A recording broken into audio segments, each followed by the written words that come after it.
Set þegar að efni, jarðvegsefni sem að roföflin hafa flutt með sér, safnast einhvers staðar upp, stundum kallaðar setgildrur.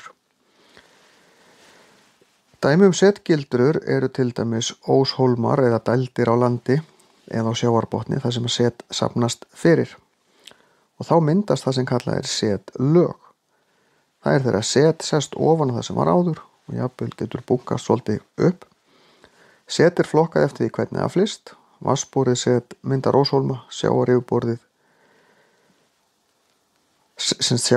set flytja hafstraumar á hafsbotnin.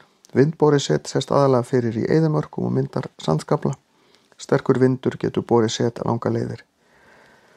Setkort var á Sahara eða sandkort hafa borist yfir Atlantshafið til eyja í Karíbahafinu. Jökulborið set myndar jökulrauninga. Þessi jökullin ruddu alla undan sér og þar kornastærðin breytileg. Allt frá mjög fínum sandi einustu í leir yfir í frekar stóra steina.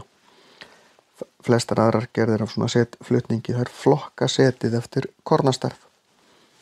En við getum hugsað okkur í raun, þetta virkar næstu bara eins og snjór.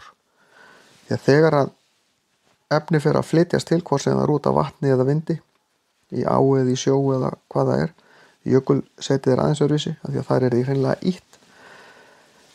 En það safnast saman þar sem eru dældir, eins og þegar við sjáum snjó fjúka, hann safnast eitthvað stað saman þar sem og svo byggist þetta upp. Síðan getur setið pressast saman í grjót og það köllum við til dæmis sandstein ef það sandur sem pressast saman.